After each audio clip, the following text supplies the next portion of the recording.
ayaa ka soo baxaya qaabka u dhacay weerar xalay gurigiisa lagu qaaday gudoomiye ku-xigeenka degmada maaliyadda oo ugu dambeyn asaga iyo xubno kamid ah familkiisa halka ay ku dhinteen maamulka gobolkan oo ay ka hadleen weerarka halkaasi ka dhacay Jakarta ayaa soo koobaya dhamaanba wararka la xiriira Shabeellaha Hoose weerar loo adeegsaday bam gacmeed ayaa lagu dilay gudoomiye ku-xigeenkii maamulka iyo maaliyadda degmada Walaweyn ee gobolka Shabeellaha Hoose Maxamed Cabdullaahi Koosto kaas oo xalay ka dhacay degmadaasi waxaana weerarkaas si kula uga hadlay dowlad goboleedka maamulka Koonfur Galbeed Soomaaliya iyadoo sidoo kale uu jiro khasaare soo gaaray qaar ka mid ah qoyska Allah u naxariistay gudoomiye ku-xigeenkii maamulka maaliyadda degmada Walaweyn ee gobolka Shabeellaha Hoose wasiirka wasaaradda arrimaha gudaha iyo dowladda dowlad goboleedka Koonfur Galbeed Maxamed Abuukar Cabdi ayaa ka tacsiidiyay dilka loo geystay gudoomiye ku-xigeenkii maamulka maaliyadda degmada Walaweyn waxa uu sheegay inuu u geeriyooday bam gacmeed lagu weeraray hoogiisa xilli habeenna xalay dhinaca kale gudoomiye ku-xigeenka waa gudoomiyaha gobolka Shabeellaha Hoose Ibraahim Aadan Cali Najax ayaa ka tacsiiyay weerarkii lagu dilay gudoomiye ku-xigeenka degmada Walaweyn Maxamed Cabdullaahi Cumar Koosto kaas oo koox hubeysan ay ku weeraray hooga uu ka deganaa degmada Walaweyn ee gobolka Shabeellaha Hoose gudoomiyaha gobolka Shabeellaha Hoose ku-xigeenadiisa iyo dhammaan howlwadeenada maamulka waxay tacsi u dirayaan dhammaan qoyska asxaabta gudoomiye ku-xigeenkii degmada Walaweyn Maxamed Cabdullaahi Koosto oo lagu dilay degmadaasi xilli uu ku sugnaa gurigiisa una geeriyooday dhaawac ka soo gaaray weerarkii markaas lagu qaaday ayaa lagu yiri qoraal ka soo baxay xafiiska gudoomiyaha gobolka Shabeellaha Hoose Ibraahim Aadan Cali Najax saraakiisha ciidamada booliiska magaalada ayaa dhankooda waxa ay sheegeen in lagu raad joogo dadkii ka dambeeyay falkan waxaana sidoo kale dhaawacay ay soo gaareen aabihiis xaaskiisa iyo 4 ruux oo kale oo qaarkood la sheegay inay ka mid ahaayeen ehelkiisa iyo deriskiisa iyo hadda ma jirto cod sheegatay mas'uuliyadda weerarka lagu dilay gudoomiye ku-xigeenkii maamulkii maaliyadda degmada Walaweyn ee gobolka Shabeellaha Hoose Maxamed Cabdullaahi Koosto hayeeshee waxaa xusid mudan in degmada Walaweyn ay ka dhaceen dagaal beeleedyo khasaare fara badan geystay kuwaas oo u dhaxeeyay laba maleeshiyo beeleed oo halkaas ku wada sugan waxaana wararka saaka laga helay degmada Walaweyn ay sheegayaan in degmadaasi gudaheeda iyo deegaanada hoostaga ee ciidamo ka tirsan kuwa kumaandoonta Soomaaliya ee danab iyo kuwa booliis ah ay ka wadaan howlgallo kala duwan iyaga oo baadi goobayo rakii ka dambeeyay dilka ama weerarka lagu dilay gudoomiye ku-xigeenkii maaliyadda degmada Walaweyn ee gobolka Shabeellaha Hoose xildhibaanada golaha shacabka ee baarlamaanka Soomaaliya maanta kulan ay ku yeelan doonaan magaalada Muqdisho ayaa waxa ay muddo kordhin u sameyn doonaan guddiga madaxa bannaan ee xuduudaha iyo federaalka ee Soomaaliya xildhibaanada golaha shacabka ayaa maanta isniina in kulankooda caadiga ay ku yeeshaan xarunta ku meel gaarka Villa Hargeysa ee madaxtooyada ku dhaxtaala xildhibaanada golaha shacabka ayaa xalay waxa loo diray fariimo ku saabsan inuu jiro kulanka golaha shacabka isla markaana xildhibaanada loogu baahan yahay inay kasoo qayb galaan fadhiga baarlamaanka kulankan ayaa waxaa maanta loogu doodi doonaa sii wadista dib u eegista miisaaniyadda sanadkan 2020 iyo codeynta wax ka bedelka sharciga nambarkiisu yahay 75 waa qodobka 75aad nambarka 75aad qodobkiisa 10aad ee mudxileedka guddiga madaxa bannaan xuduudaha iyo federaalka guddiga madaxa bannaan ee xuduudaha iyo federaalka ayaa waxa ay muddada ay shaqadiisa waxa uu ku egyahay guddigan ayaa waxaa markii horeba soo dhisay baarlamaankii hore ee dalka waxaase la sheegay in hadda waqtigiisa uu gabagabo uu ku sii dhow yahay xildhibaanada golaha shacabka ayaana qorshe u yahay in guddiga madaxa bannaan xuduudaha mudxileedkiisa ay u kordhiyaan si uu la sii jaanqaado baarlamaanka 11aad ee soo socda dalka dhinaca kale isla xildhibaano kamid ah golaha shacabka ee baarlamaanka Soomaaliya ayaa xalay madaxtooyada shir jiraad ku qabtay kuwaasoo sheegay in ay ka go'an tahay sii wadista fadhiyada baarlamaanka iyo sidoo kale in dalka la gaarsiiyo doorasho qof iyo cod ah tirada xildhibaanada xalay madaxtooyada warbaahinta kula hadashay waxay tirahaan ay ku dhawaayeen ama ay gaarayeen ilaa 58 xildhibaan sida ayagu ay sheegteen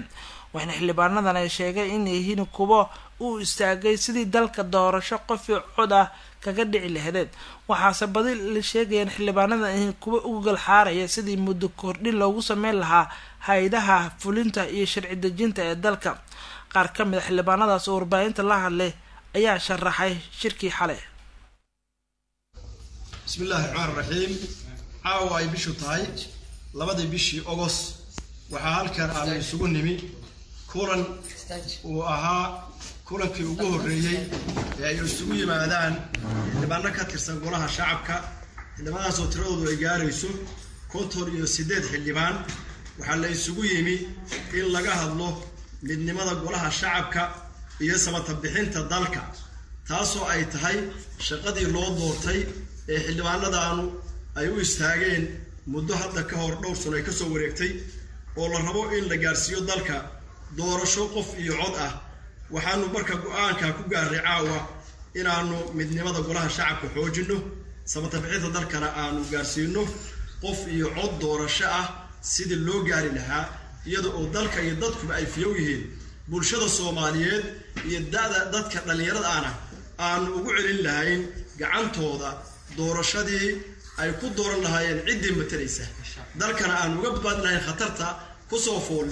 intaas ayaanu caawa isugu nimi waa shirki koowaad shirar badan ayaa sii socon doona xildhibaanada naga maqan ee aan caawa meeshaan nasiibka u yeelan way nagu soo biiri doonaan insha Allah taala aad iyo aad baad mahadsantihiin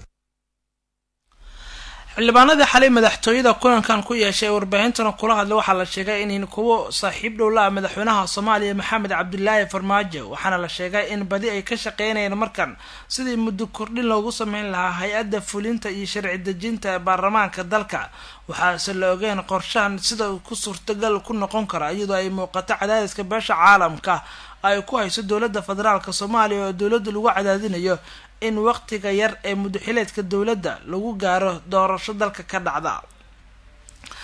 dulimaadida caalamiga ee dalka ayaa maanta dib u furmaya kadib xayiraada cudurka coronavirus ee Soomaaliya lagu soo rogay oo saameyn weyn ku yeeshay wariyana shukriya soo koobisa warbixintan shir ay yeesheen golaha wasiirada xilka sii haya ee Soomaaliya 30kii bishii la soo dhaafay July ee sanadkan ayaa waxa ay ku dhawaaqeen in dib loo furayo dulimaadida caalamiga oo dawladda Soomaaliya ay joojisay ka hortagida faafitaanka cudurka coronavirus awgees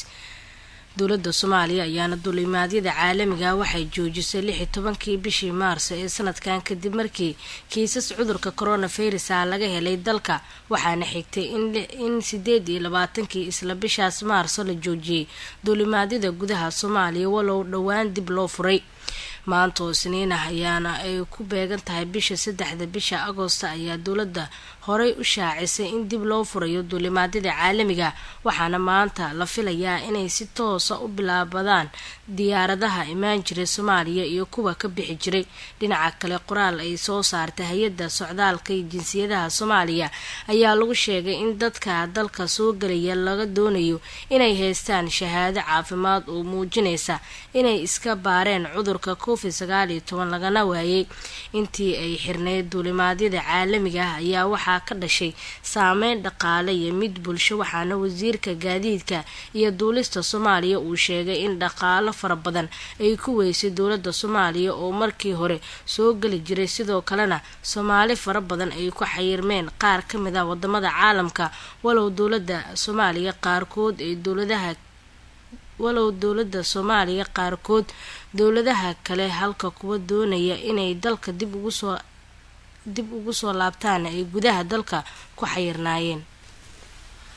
taliska booliiska Soomaaliya waxa ay sheegeen in ciidamo booliis ah loo diyaariyay la geeyo degmada Afgoye kuwaas oo ilaaliya gargaarka dadka uu saameeyay fatahaada webiga degmada Afgoye si ay qayb kaga noqdaan sugidda amniga nawaaxiga degmada Afgoye bootan ayaa dhameystiraya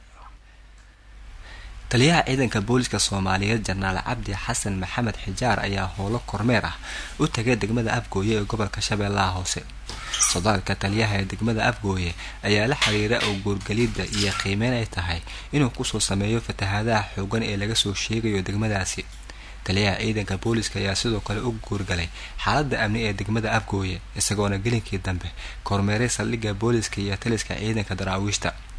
dhan kale jananka ayaa warbixino ka dhageystay taliyayaasha booliska iyo daraawiishta iyo gudoomiyaha degmada Afgoye Ibraahim Umar Qaasim Ibraahim Carab Janaal Xijaar ayaa saraakiisha ciidamada kula dardaarmay inay xaqiijiyaan oo ay sugaan ammaanka degmada Afgoye si kooxaha uu ku sheegay nabadiidka uga faa'iideysan fatahaadaha xilligan ka jira afayeenka booliska Soomaaliyeed ayaa ugu warbixiyay warbaahinta socdaalka taliyaha booliska asigoona sheegay in taliska uu u diyaariyay ciidamo ilaaliya gargaarka lagu talagalay shacabka webiga uu ku fatahay degmada Afgooye waxay ku jirtaa fatahaado uu soo fatahay webiga Shabeelle taliyaha ciidanka booliiska Soomaaliyeed oo uu hogaaminayo taliyaha ciidanka booliiska Soomaaliyeed Sareegaas Cabdi Xasan Maxamed Xijaar iyo saraakiil kale oo ciidanka booliiska ah ayaa maantay kormeer shaqo waxaan ku tagnay degmada Afgooye taliyuhu wuxuu u kuurgalayay xaaladda fatahaadaha ay ku sugan tahay degmadan Afgooye oo ummad Soomaaliyeed ay ku nool yihiin webigu ku soo fatahay taliyaha oo sii wata kormeerkiisa waxaanu soo marnay saldhigga booliiska deegaanka Ceelasha Biyaha waxaan soo marnay nawaaxiga degmooyinka ama deegaamada ku hareeraysan Muqdisho ilaa iyo Afgooye hadda waxaan ku sugannahay degmada Afgooye gobolka Shabeellaha Hoose iyo howlaha ciidanka oo taliyuhu uu kormeeriyay inta kadib taliyuhu wuxuu saasoo kaleeto kormeerkiisa kamid ahaa in uu soo indheeyo xaaladda ay fatahaadaha ay ku sugan tahay degmadaas iyo ummadda Soomaaliyeed ee ku nool degmada Afgooye waxa kale uu taliyuhu dardaaran adag ku reebay saraakiisha kala duwan ee ciidanka booliiska Soomaaliyeed ee guud ahaan ku sugan gobolka Shabeellaha Hoose gaar ahaan degmada Afgooye waayo ciidanka booliiska Soomaaliyeed daraawiishta ciidanka booliiska Soomaaliyeed ayaa ku sugan Sabiib Caanoole waxay kale ku sugan yihiin lana howlgalaan ciidanka xoogga dalka Soomaaliyeed oo ay jiida hore ee dagaalka lagu baacsanayo argagixisada kula jiraan ciidanka daraawiishta ee booliiska Soomaaliyeed socdaalka Janaal Xijaar ayaa loo maleynayaa mid hor u dhac u ah kormeer lagu wado inuu halkaasi ku gaaro madaxweynaha Koonfur Galbeed Cabdicasiis Xasan Maxamed Laftagareen haddii aan waxba iska bedelin sida uu qorshuhu yahay fatahaada webiga Shabeelle ee Afgooye waxa uu ku sii fidayaa deegaano hor leh oo gobolkaas waxaana la soo warinayaa in lambar 50 Moori iyo deegaano kale u dhow magaalada Marka ay biyuhu ay gaareen waagaag warkiina kale ayaan eegi doonaa ee markab ayaa ku soo caariyay xeebaha gobolkaasi bare markab kalluumeysi oo ayaa gelinkii dambe shalay ku soo caariyay meel u dhow xeebta badweynta Hindiya garaan tuulada la yiraahdo Caade oo u dhow deegaanka gobolkaasi bari ka tirsan Caaqil Axmed Yaasiin oo kamid ah waxgaradka ku dhaqan tuulada Caade la yiraahdo ayaa sheegay in markabkan uu ku soo caariyay meel qarka u saaray isla markaana ay maqlayeen qeyladaan badan dadkii saarnaa markabka qaarkood uu sheegay inay ku jireen Soomaali oo ay isku dayn inay soo badbaadiyaan waxa uu sheegay in gurmad loo sameeyay suurtagal noqotay in doomo yaryar loo diro si loo badbaadiyo dadka markabkaasi saarnaa oo ay soo caarisay wuxuu sheegay inay ku jireen ilaa iyo dhowr qof oo Soomaali ah oo saarnaa iyo waliba masaari fara badan oo iyo waliba rag dad u dhashay wadankaasi Masar mid ka mid ah shaqaalaha masaarida markabkaasi la socday ayuu sheegay in uu ku geeriyooday gudaha deegaankaasi kadib markii qaarkood ay soo badbaadiyeen markabka markuu ku soo ceeriyay xeebaha gobolka bari ugu dambeyn dhageystayaal taliye ciidan ee xilkiisa wuxuu ku waayay xadgudub lagula kacay caruur yaryar dalkaasi Ciraaq iyo sheekadani ka dhacday wasaaradda arrimaha gudaha wadankaasi Ciraaq ayaa sheegtay in taliyaha ciidamada dhowrista sharciga ee dalkaas Janaal Saadaq Khaliif laga qaaday xilka kadib markii ciidamadiisu lagu eedeeyay in ay faldambiyeed kula kaceen ilmo yaryar oo ku sugnaa gudaha wadankaasi Ciraaq waxaa sidoo kale la sheegay in xabsiga la dhigay ciidamada lagu tuumayay inay ku lug lahayeen faldambiyeedka ay kula kaceen caruurta sabtidii la soo dhaafay ayaa baraha bulshada waxaa lagu baahiyay muuqaalo muujinaya ilmo yaryar oo aan waxba galaafsan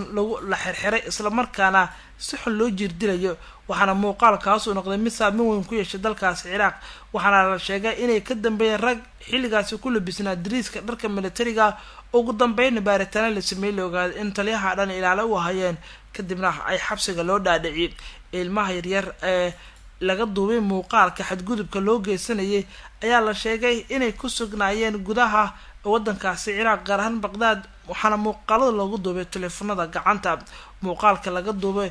iyo waliba codadka shanqarta ayaa muujinaya in askarta xadgudub weyn kula kacayeen caruurtaasi taasoo sababtay in caruurta la xiro taliyihina xilka laga qaado warkii subaxna waa nageeta